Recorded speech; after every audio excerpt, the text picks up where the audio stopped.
tadi bata si jadi ora tenta. Jadi renungan kita pada pagi hari ini dalam 1 Samuel 22 ayat 1 sampai 5. Perikopnya Daud di Gua Adulam.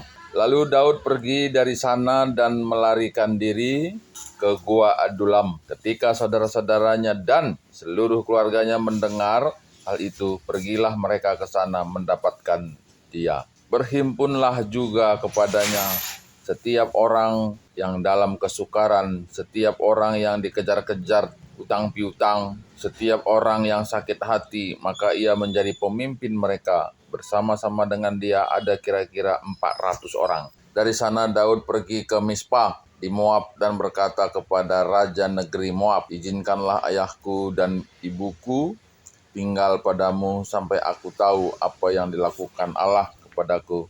Lalu diantarkannya lah mereka kepada raja negeri Moab, dan mereka tinggal bersama dia selama Daud ada di kubu gunung. Tetapi Gad nabi itu berkata kepada Daud, "Janganlah tinggal di kubu gunung itu, pergilah dan pulanglah ke tanah Yehuda." Lalu pergilah Daud dan masuk ke hutan Keret. Nah, jadi ini adalah bagian dari pelarian Daud dari kejaran Saul. Dan dalam perikop ini dimulai dengan perginya Daud dari Nob, dari Gad, dan ke Gua Adulam. Nah, dalam perikop ini kita bisa mengetahui bahwa Gua Adulam ini semacam tempat pelarian orang-orang yang sporing gitu ya, orang yang melarikan diri. Saya kira di saat ini pun banyak ya tempat-tempat orang melarikan diri ya, tempat-tempat orang yang habis membunuh gitu ya, orang-orang yang dicari oleh polisi. Nah, itu ada tempat-tempat tertentu dan biasanya orang berkumpul di sana. Dan ini pun demikian juga, bahwa di Gua Adulam itu nggak cuma Daud, tapi ada orang-orang yang dikejar-kejar oleh utang piutang, orang yang sakit hati, dan sampai ada 400 orang.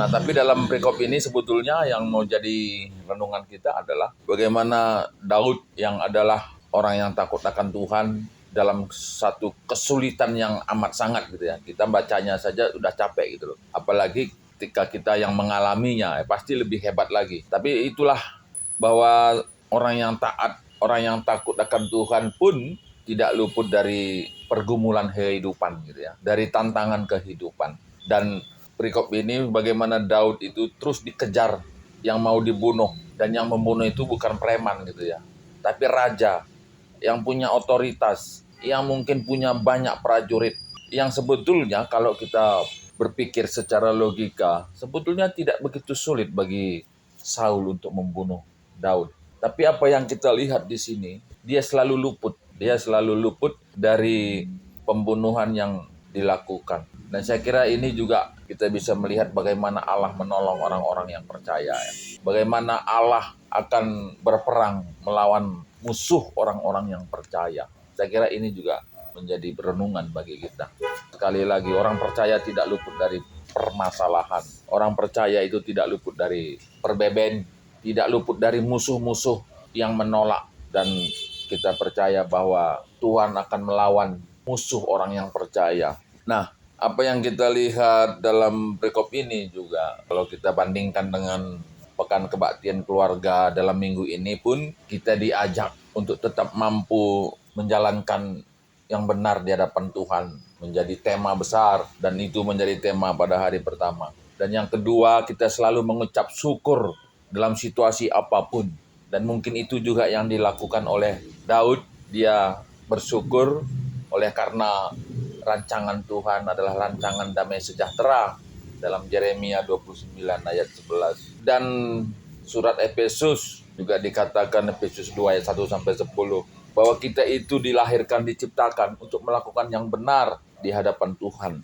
Dan pada hari yang ketiga, kita juga diminta untuk hidup sederhana, mencukupkan apa yang ada dalam kehidupan kita. Dengan Ogen dalam Kuan-Kuanan 30 ayat 79, bagaimana Agur sangat menginginkan, berharap kepada Tuhan untuk tetap melakukan yang benar, tidak berkata palsu. Dan dia minta kepada Tuhan untuk tidak begitu miskin tapi juga tidak kaya gitu ya. Dan dari perikop itu kita melihat bagaimana berkata yang benar itu jauh lebih berharga dari satu kekayaan. Begitu loh iman orang percaya. Begitulah orang pintar yang benar di hadapan Tuhan.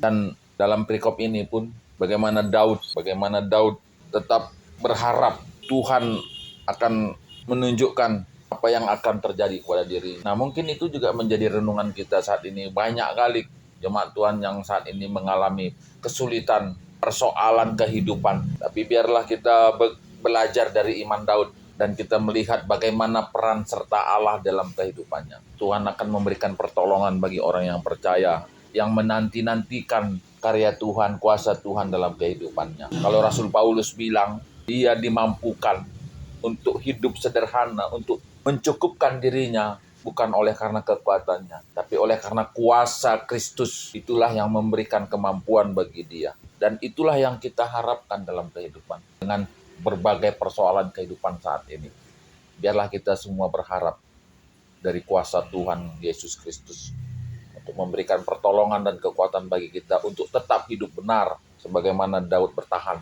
sebagaimana Agur pun berharap untuk tetap memperkatakan yang benar. Dia tidak mau kehidupan yang kaya, oleh karena dia melihat bahwa berkata benar itu jauh lebih berharga dari kekayaan yang besar. Mungkin itu yang jadi renungan kita pagi hari ini. Marilah kita belajar dari iman Daud. Ketuahan kalak si megikan kata di bata, terlebih si makai kenca ibas keluna tetap hari.